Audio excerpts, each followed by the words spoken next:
Dude, you weed guys, you guys that could get fucking stoned and high like that. I commend you. I don't know how you do it. I don't know how you do it, dude. Like, it's like to get. Dude, I gotta tell you something too. Now that shit's been legalized, the amount of drug fiends out there right now that don't even realize it. I did fucking this guy's show where I didn't know this, but like at the show, you give stuff away to the crowd. Yeah. I was like, oh, fuck, I got all these old T-shirts. I would have brought them down. I didn't know. And there was a weed guy there, and he goes, well, here's a free bag of weed. He goes, give this away.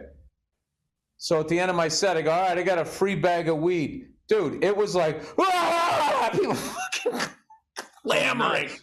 Really? Going nuts. And I was like throwing the shit from the bag all around the room, and people were fucking going like crazy, dude. Yeah. Fucking crazy. Standing up. Oh! Well, I know a lot of people aren't going to like me hearing this, but the truth is weed is really fucking bad for you. They had a doctor who goes, here's what alcohol does to your brain. And he showed a 3D picture. And then he had another brain and he goes, here's what weed does. And then he just goes, I'm sorry, guys. People asked me to do this. This is what it is. You're still doing some damage to your brain when you smoke weed. You just are. It's not just because it's nature. You're still fucking doing something to your brain. You just are. And the guy fucking proved it. So, I'm not trying to be a downer. What did he say you were doing to your brain? That was pretty vague.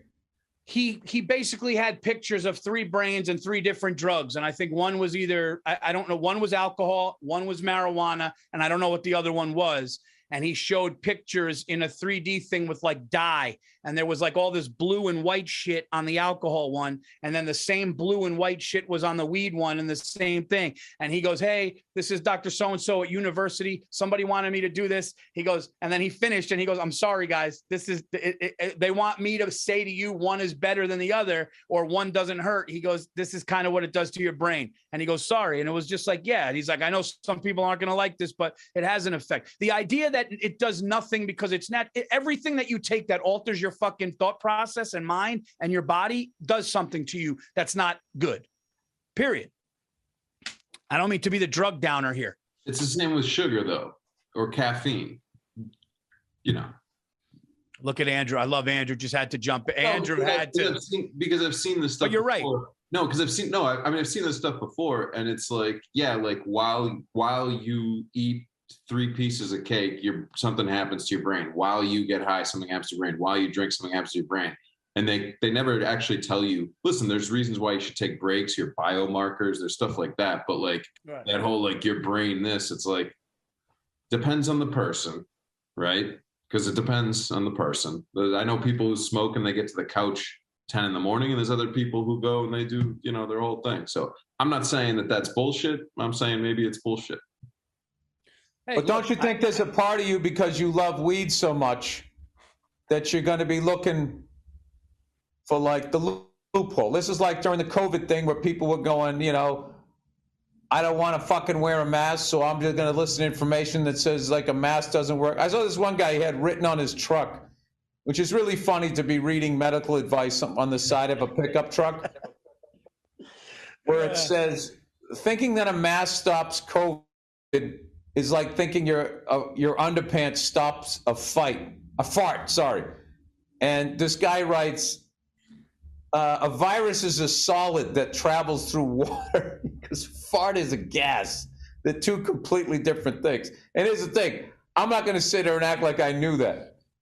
I didn't. So it's like it's stopping the water vapor. That's the philosophy behind it. But like, I just love that this guy, like, that is what ignorance is. Like, you're so fucking stupid, you think you're smart, to the point that you're writing your ignorant opinions on the side of your fucking vehicle as you drive down the street, and then other morons are beeping the horn. That's the think tank. Yeah. Yeah, that reminds me of my political bumper sticker joke. A guy's got a political bumper sticker on a shitty car. It's like, why the fuck would I ever take your advice? And you've been voting for the wrong person. But yeah, it's like, no, man. Anytime I love the people when they have like 9,000. I saw somebody. I was just gonna say that, like, there's like 50 of them on the back of your car. You're like, what are you doing?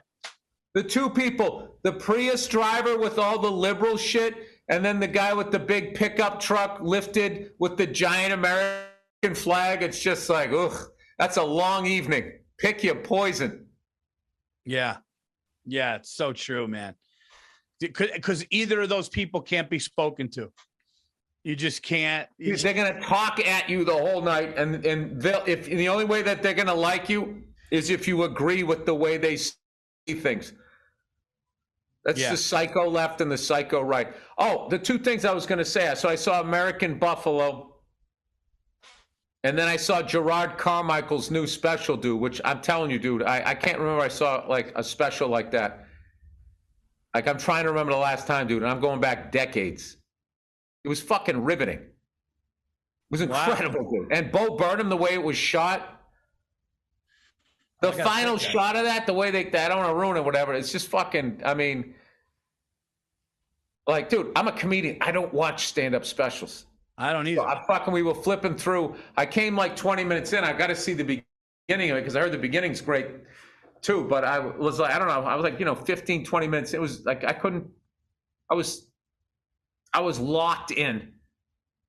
I can't remember the last time I saw something like that. It was really What about it? Funny or what? Dude, the fucking brutal honesty.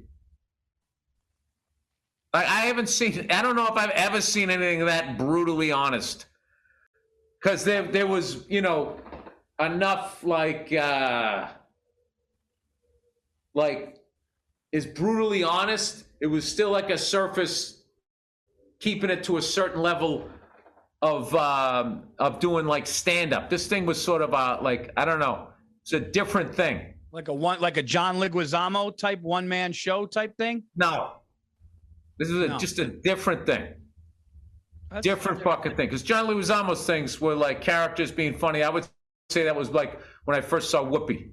Was a lot that lived in that sort of world. This was its own fucking thing. Dude, I'm telling you. No, I gotta check it. It was fucking amazing. I gotta check that. Yeah, good for him, man. Good for him. That takes a lot of balls to do it on that stage. I saw those two instead of watching the NBA finals, Paul, and watching people fucking doing this shit and everything. I was like, I just knew that. Yeah, don't act like that's not your anger.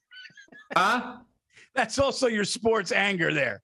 What is? Like why you chose to watch something else other than your team in the finals. No. I stopped watching it, dude, because I don't have the emotional maturity to handle it. And I would have got so fucking mad watching Warrior fans be happy. And I was like, why am I doing this to myself? Yeah. It's like, I will do this in other sports, but I'm not doing it in a sport that I feel is so obviously manipulated and massaged, which they all are. They all the fucking, the star quarterbacks get, there's always star treatments and, people getting calls, everything. Everything will be like that. And if you're, some bum, you say one thing to an umpire, he throws you out of the game. If you're a star, you get a little more leeway. I get that, but I just, that fucking game is just like, look, if it's going to be this obviously fucking manipulated, like, I'm not going to invest, like, I'm not going to be losing my shit here. Having my kids sitting there watching me fucking losing my fucking mind as I hate some random guy from San Francisco I'm never going to fucking meet. Like, what am I doing, Paul? That's true. It is a great thing. They didn't fucking win. So what did I miss out on? A bunch of fucking misery. It's so fucked, Paul. Being a sports fan is so fucked. Where you have a 1 in 30 chance every year of being happy because your team won a fucking championship. It's fucking nuts. And then when you look at it and like, even like watching ESPN where they're calling like the Warriors like a dynasty, like even that has changed. It's like, what do you mean a fucking dynasty? They haven't won it in years. A dynasty, you had to win 3 in a row. Like what the Tampa Bay Lightning are trying to do. That was a dynasty. And then I remember the Patriots won 2, lost. No, won 1, lost, and then won the next 2. And they called it a dynasty. Like, wait, how's that a dynasty? Tampa won 1 in between it. And then somewhere now it's just like, and then they're sitting there like, did they win because Kevin Durant left It's like he came in one of the worst NBA seasons ever, where he went there and everybody's like, well, they're going to win it. And then they did. Yeah. And that's part of their fucking dynasty. And now they're like changing it, like going, oh, because Kevin Durant left, is that why they won? It's like, Kevin Durant's what kept the thing going. What are you talking about? He blew out his fucking Achilles. Now they're talking about this guy like he was like some sort of I don't know. And I sit there and I watch that shit, and then I get into these massive fucking arguments with people, and then I'm like, all right, what am I doing here? Hey, I'm telling you, you realize it was you. You know, you realize that you can't do it, and you. No, I saw my daughter look at me in game one, and I was like, I can't do this for 6-7 games. It's like, literally, what am I going to do, Paul? Am I going to be a good father? Do I want to be a good father, or do I want to be a basketball fan? Right. I mean, I'm going to make that fucking choice. It's like, I don't give a fuck anymore. Dude, that's self-awareness on another level, because there are some guys that would sit there, drink, yell, tell their son or daughter, hey, daddy's watching the game, freak them the fuck out, go back to the game. And you were like, you know what? I can't handle it like that. See me, I do it different. I don't yell or I take in the pain it's the one thing that I'm not vocal about. Like I take, like, if the Knicks lose a series or the Yankees or Giants get knocked out of the playoffs, I kind of take it.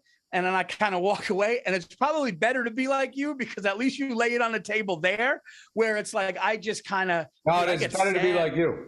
It's better to be like you, because you're teaching them that it doesn't matter that much, even though to you it does. They just don't see it. But like, it's like, I'm actually, I don't know, Paul.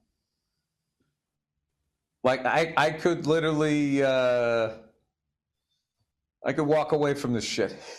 You're going to walk away from booze, sports, the whole fucking deal, dude. No, maybe you ever think maybe you just outgrew it? Like when you're literally going there, and then there's another thing too, Paul, like, you know, time marches on, and at some point, what you loved isn't what it was. Aren't you going to therapy? Yeah. No, but Paul, it's like when it becomes like what it wasn't. Like all these fucking young fans, all they do is hear me bitching about, how come it isn't the way it used to be? And they're like, okay, grandpa, okay, boomer, whatever the fuck they say, but it's going to happen to them too. Because it's going to fucking change or whatever. And it's like, I just feel like when you start doing that, it's like, why can't you let that kid mind shooting a bow and arrow? That's what the fuck he wants to do. If you become that guy, then maybe it's time you just fucking go home. And that's what I'm thinking. Like, why don't I just fucking go home? Yeah. And but it is, I will tell you this, it is why I enjoy watching baseball, because there's so many games that a loss is not that big a deal. And what's great is you guys are getting all the press, and meanwhile, we're fucking on a tear. It's just we shit the bed so bad. And what's killing me, Paul, is as excited as you are for the first time ever in June since maybe the 1998 season, the Red Sox could still get a wild card and then face you guys in the playoffs, Paul. Dude, the season's not even halfway done. So of course they can. Yeah. Last year, you guys and were all of those wins, Paul, don't mean anything. I get it. And then it. you have to face your nemesis in the playoffs, the team you guys cannot beat in the playoffs, the Boston Red Sox. I look forward to it. And all of us with our potato faces, and you just hating all of us with our freckled fucking smiles. I love those series, man. I got to be honest. I got to a point where it doesn't bother me that much anymore. Like, yeah, I don't. That's what you say when you lose all the time. No, I don't bother me anymore. It doesn't bother me anymore. Fuck you, dude. And all you Yankee fans who, now that the Red Sox win and they beat you in the playoffs, like, I'm happy for you guys.